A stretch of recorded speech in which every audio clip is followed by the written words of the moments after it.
Namaskar everyone. Today we'll continue with the study on sitting in oblivion. Yesterday we were here understanding what meditative practice is and how meditation can be performed in this path of moving closer to the Tao. Meditative practice then usually begins with concentration exercises that tend to involve the breath to allow the conscious mind to rest and thoughts to come to stillness.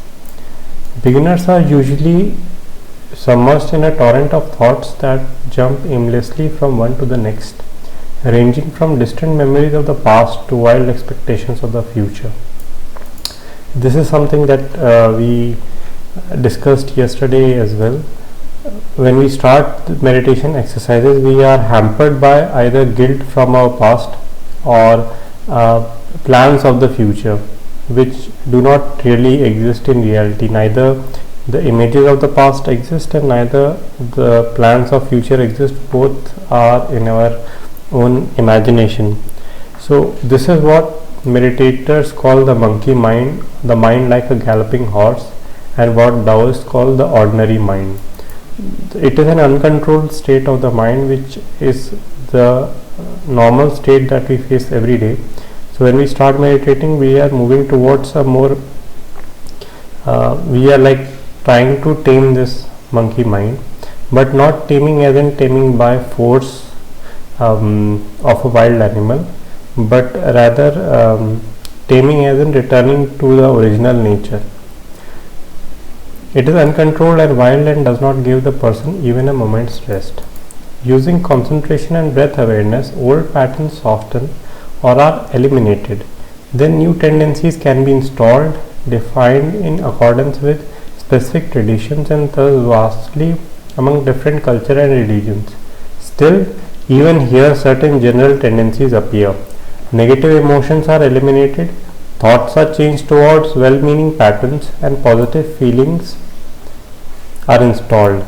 Inner peace, calmness of mind, trust, gratitude, and the like.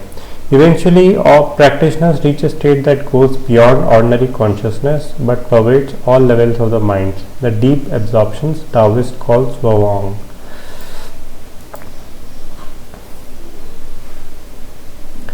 From here they connect to a wider, greater power, a superconscious way of being, what Daoists refer to as attaining Tao. The mental state at this level may be called no mind, wisdom mind, true self, cosmic consciousness, spirit pervasion, complete cessation, pure experience, truth-ness, and so on.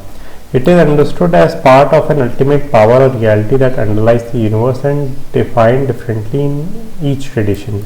The usual claim is that anchored in the joyous awareness of the infinite and firmly established in wisdom, practitioners are constantly aware of their true cosmic nature and remain undisturbed by the polarities of success and failure present and plain.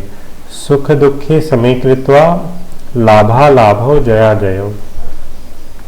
Whether in success or failure, whether in pleasure or pain, one should not waver from this state or this path, as mentioned in the Bhagavad Gita. At one with a greater power, they often also attain the ability to communicate with or travel to the spirit realm, becoming citizens of the universe at large.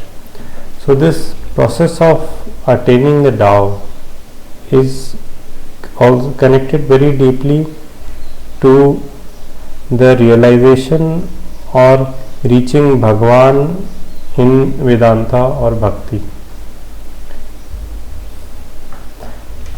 This process of complete cessation or pure experience, or the so-called no mind, or being anchored in joyous awareness of the infinite, is very similar to the experience indicated in Vedanta of being in a state of Satchidanand, in experiencing this undivided happiness, ever increasing happiness, this bliss that is of a spiritual kind that we do not experience in everyday interaction with objects or through any objects, which does not come or go, and which is like an original nature and original state.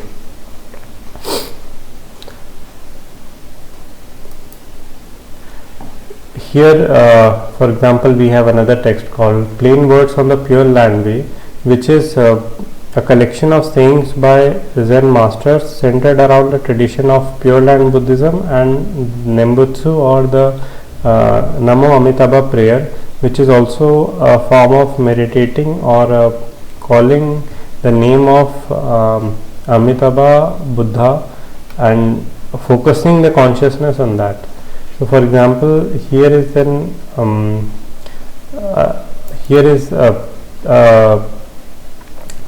advice by a monk.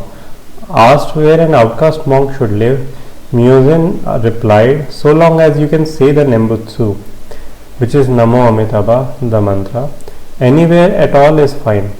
It should not actually be called a mantra. Its identity is the Nembutsu. It is its own sort of thing, which cannot be simply which cannot be considered equivalent to any other mantra in Buddhism. It is considered to be, at least within this tradition, the highest form or the only thing needed to approach the Buddha or to approach this self. Buddhism does not identify with the self, so we can say the Buddha nature here. So long as you can say the Nembutsu, anywhere at all is fine. Avoid places where your utterance is hampered, but wherever you dwell, be detached from your surroundings. This detachment from surroundings is emphasized, even for an outcast monk. So even if someone is removed from a tradition or a community, one should not put out this name or one's own practice from one's heart. One should still keep practicing that in solitude.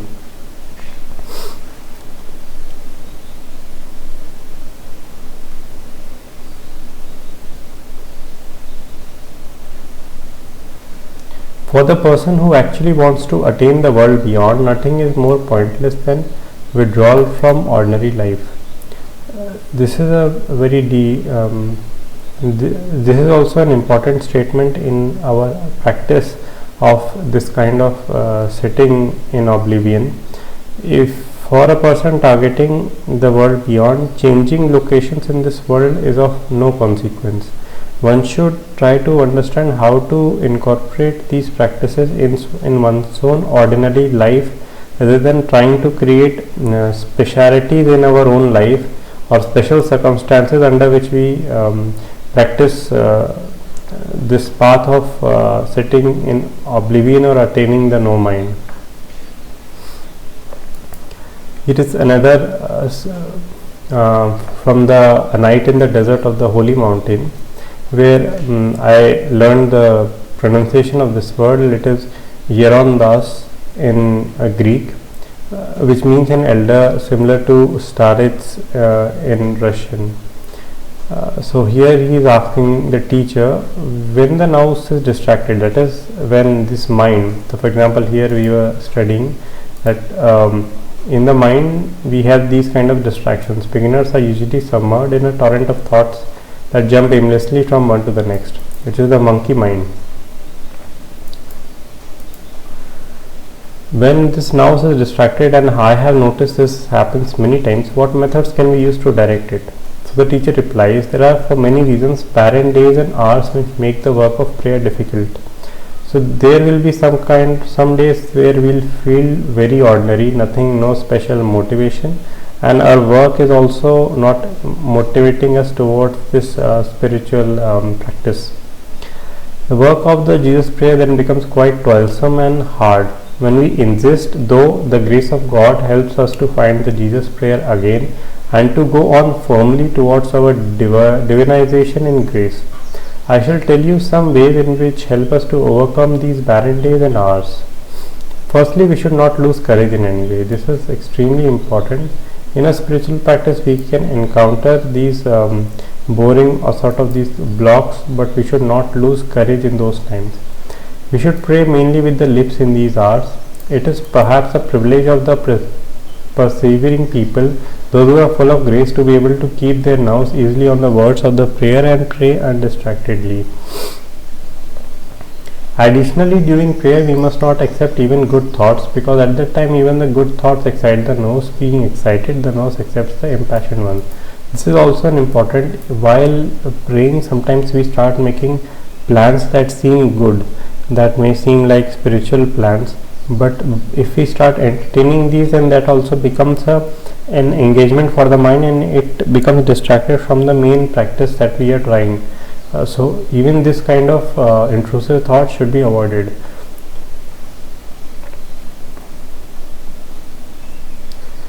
If we can not keep the nerves from its diffusion, our struggle will become all the more difficult. The ship my father can sail the sea either with sails when the wind blows or with oars when there is no wind. The same happens with prayer as well. It goes well when the warmth of grace of Christ is within us. In its absence, though, the labor of rowing is needed. The greater struggle is necessary. So sometimes it refers to the fact that sometimes we might feel that our prayer or our progress or our meditation practice is happening like someone is pushing our boat in a favorable direction with the wind. Like Bhagwan is actually helping us in this. Bhagwan keeps helping us every day in every moment that we pray, but sometimes we might feel that we are not getting that push on some days. It feels very toilsome to do the same kind of prayer exercises that we are doing continually. In those days it is more difficult, and it can be sort of thought of as a test or a struggle to do prayer on mundane moments rather than moments when we are feeling very excited or in a sort of flow of this practice. We should then take refuge in the study of the fathers. We ought to study various patristic books and which will concentrate the nerves.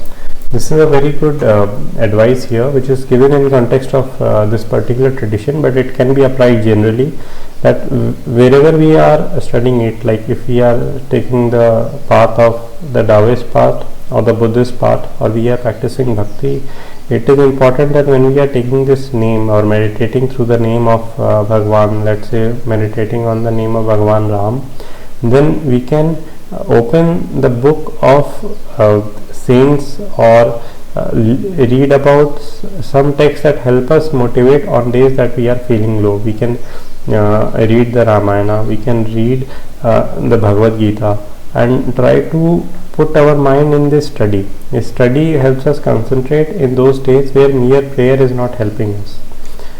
If while studying we feel compunction, we should stop the studying and start this prayer. In this we come to understand what is said. We should read the books with our heart and not with dry reason. So the reading of books is to help progress of our practice of this meditation or taking of name. So when we are feeling trouble, we should try to submit to ourselves like the book itself is has a living God inside, and when we ask for it some kind of help, it will provide a motivation or clarity in our mind to give further progress to our prayer. So the idea is not to study the book to acquire knowledge in order to convey it to someone else, but to help ourselves in our prayer. So that is the most important point, that the Bhagwan or God that is present within this book or the path to Tao is revealed to us. It becomes more clear through either the experiences of people who have already been on this path, or through direct words of God as in the Bhagavad Gita. Okay, so going back to this, the traditional way of classifying types of meditation follow the Buddhist model and divide it into concentration and insight. Zhuang matches neither. Important. Zhuang matches neither, although it embraces aspects of both. Concentration is one-pointedness of mind. It involves complete control of attention and the absorption in a single object to the exclusion of all else. Sometimes what happens is, with concentration we can start directing the mind towards outward objects. It is necessary to the point of stilling the mind, but it is not the end goal, because the object can start becoming more important than the practice itself. So the focus of concentration is ultimately to leave external objects and move within, and not to get trapped in objects. The object can be a sound, a visual diagram, or a concrete object. Beginners in most traditions start with the breath, observing it with the help of counting either the number or the length of respirations. The goal is to quiet the conscious mind so that subtler levels of the mind can come forth. Insight, on the other hand, is also called mindfulness. It involves a general openness to all sorts of sensory stimuli and encourages a sense of free flowing awareness with detached observation. Insight meditation usually begins with the recognition of physical sensation and subtle events in the body. It also means paying attention to reactions to outside stimuli, recognizing but not evaluating them. Often associated with notions of deeper understanding or wisdom, it encourages the appreciation of life as flow and lets practitioners see body and self as unstable, ever-changing energetic entities.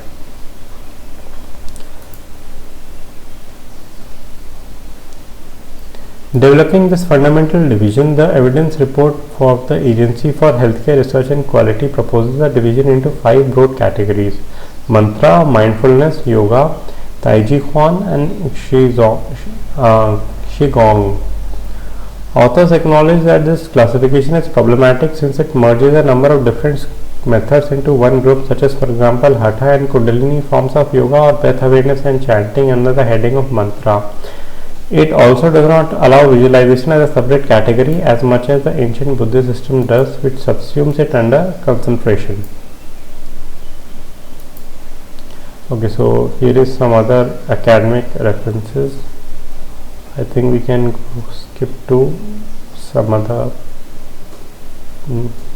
some historical aspects of the on this document we can see before we move into directly the translation.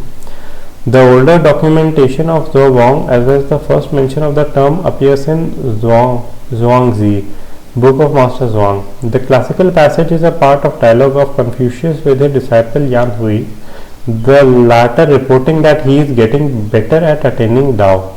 When Confucius asks what he means, Yan Hui says he has become oblivious of benevolence and righteousness, two essential Confucian virtues that, according to the Tao Te Ching, form part of later unfolding of culture and thus represent a step away from Tao. Confucius tells him that this is good, but that he has not gone far enough. At their next meeting, Yan Hui says he has left behind rites and music, taking aim at the fundamental Confucian way of relating to the world, which are similarly denounced as betraying true humanity in Tao Te Ching. When Confucius tells Yan Hui that he still has a way to go, he leaves and then reports again. I am getting there. How so? I can sit in oblivion. Confucius was startled. What do you mean, sit in oblivion? I let my limbs and physical structure fall away, do away with perception and intellect, separate myself from body form and let go of all knowledge, thus joining the great pervasion. This is what I mean by sitting in oblivion. This part of letting go of knowledge is important because sometimes in this path we consider what we read and study as knowledge, and we hold on to it for long, and holding on to it does not allow us to leave it. This aspect occurs also in I think in Mundaka Upanishad, where knowledge also becomes a blocker to attainment of the Brahman. You cannot realize yourself if when you even knowledge is a roadblock to, or it can be like we saw, it can be that last blade of grass that becomes our obstacle in achieving our goal or our real nature. Zhuang here is an advanced state of meditative absorption achieved after more common features of worldly connection, social rules and formal virtues are eliminated. An introverted state and practice, it yet also has an extroverted effect when activated in daily life. Thus the Zhuangzi presents various descriptions of mystical states, visions of ultimate ways of being in the world, free and easy wandering, utmost happiness, as well as outlines of the way people of superb skill and perfected of whole live in complete freedom and ease. For example, Good swimmers are oblivious of the water and its dangers. Fish are oblivious of one another in lakes and rivers. The snow goose does not bathe every day to make itself white, nor does the crow blacken itself every day to make itself black. That is, all these things are as they are because of the way they are. They do not need to become anything. But human beings are in a or we ourselves are in a state where we want to change things and become things according to what we perceive as past guilt or future worries. In other words, Zhuang is in Zhuangzi, in addition to being an introverted, absorbed state of deep meditation, is also an extroverted way of being in the world that is free from reflection and intentional action. It is a spontaneous way of living in natural simplicity that is realized by being at one with Tao, joining with great pervasion. It is in fact the fundamental human birthright that is lost through sensory involvement and conscious categorizations. As for concrete methods of how to attain this unified state, the Zhuangzi speaks of mind fasting, which allows practitioners to reduce mental input and replace ordinary perception with workings of subtler energies such as qi. It also measures the possibility of being free from emotions and learning how to avoid conscious classifications by making all things equal. However, the Zhuangzi overall remains rather vague as to the exact procedures of meditation. Its commentaries, notably those by Guo Xiang and Shen Xuanzin, do not give specific practice instructions either. This is slightly remedied in pre-Han literature by Ni Ye, chapter of Guangzi, which outlines concrete instructions leading to a state of emptiness and supported by Dao De Jing, which emphasizes ways of embracing oneness and reaching clarity in stillness. Okay, so here is a summary of some other works, and whatever is in those works, this is probably more academic and we cannot benefit much by going into it.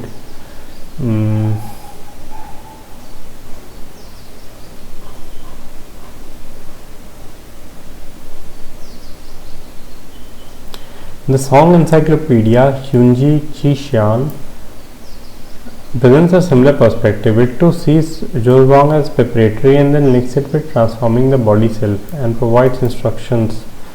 Okay, so this is probably a smaller reference somewhere.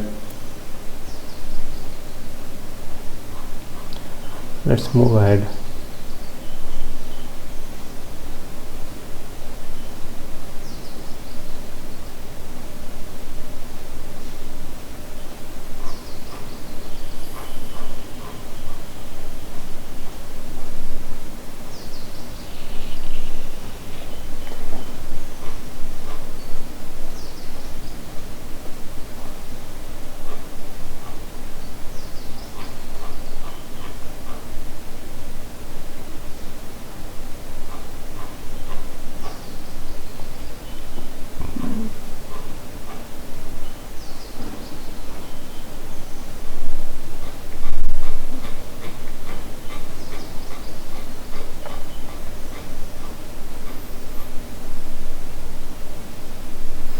Okay, I think this covers some more important part, but I think let's start this new topic in the next study session.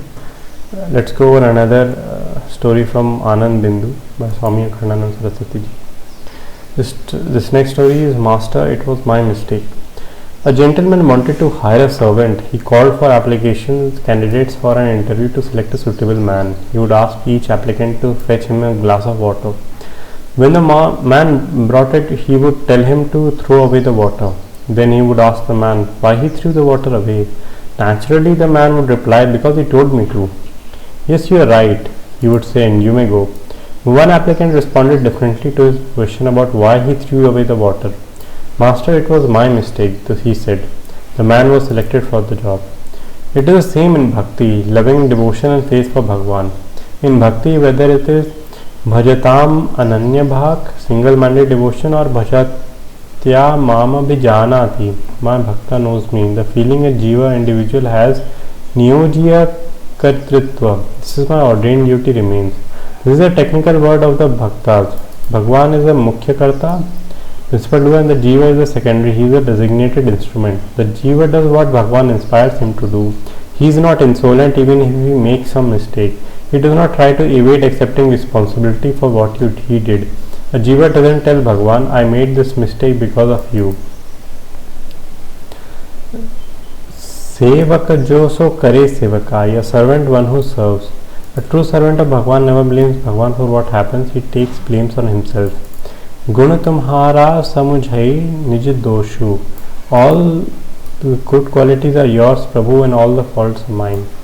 The lesson we learn from here is that things happen as consequences of what we do, and sometimes things happen whether we intend these things to happen or to not happen.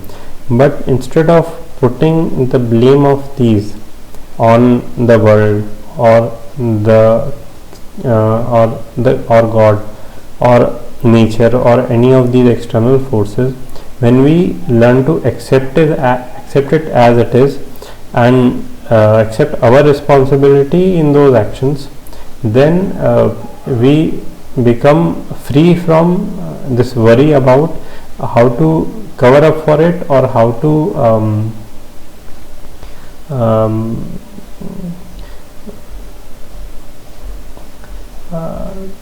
we basically don't try to evade anything that comes our way. That is, we become neutral, and that is also a part of the sitting in oblivion. We become oblivious of this happenings and their consequences. We know that everything is as ordained by Bhagavan, so we do not need to overthink about things that go wrong, and we also do not need to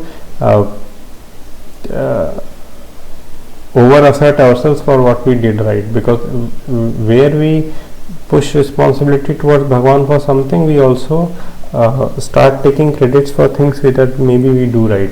So instead of all that, we consider that whatever good is happening is being given by Bhagavan, and if something goes wrong, it is a return of karma of our own. This helps keep ourselves on the right track by motivating us to adopt good actions in our life, and this creates a sense of love and servitude and devotion towards our God that brings us closer in knowing that He is taking care of us rather than He is having any kind of transactional relationship with us. Rama Rama Rama Rama Om Sahana Bhavat Om Purnamadah Purnamidam Purnat Purnamudachyate Purnasya Purnamadaya Purnamevavashishyate. Om Shanti Shanti Shanti. Hari Om. Shri Gurubhyo Namaha. Hari Om. Shri Gurubhyo Namaha. Hari Om.